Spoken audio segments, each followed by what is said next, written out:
രാജാവിടുന്ന പദ്ധതികൾ മുഴുവനും ഇന്ന് ഇതുവഴി സൈന്യം കേറി പോട്ടെ എന്ന് പറഞ്ഞാൽ ആ സൈന്യം കേറി പോകുന്ന വഴി ആമേൻ അറിഞ്ഞ് ഇസ്രായേൽ ജനം വിജയിച്ചു. അവസാനം രാജാവ് ഭ്രാന്ത് പിടിച്ചു ചോദിച്ചു, എന്റെ അരമനയ്ക്കകത്തിരുന്ന് ഞാൻ ഇടുന്ന ആലോചനകൾ ചോർത്തിക്കൊടുക്കുന്നതാര്?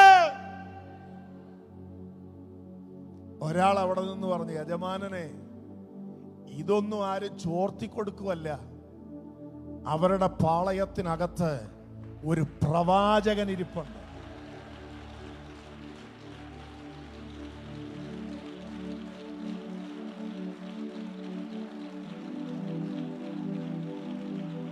നീ അരമനയ്ക്കകത്തിടുന്ന പ്ലാൻ അവൻ പ്രാർത്ഥന മുറിയിലിരുന്ന് പിടിക്കും. ഇന്ന് രാത്രി പ്രാർത്ഥനയുടെ പുതപ്പ് വേണോ? ഏതൊക്കെയോ ദുർഭൂത മണ്ഡലങ്ങൾ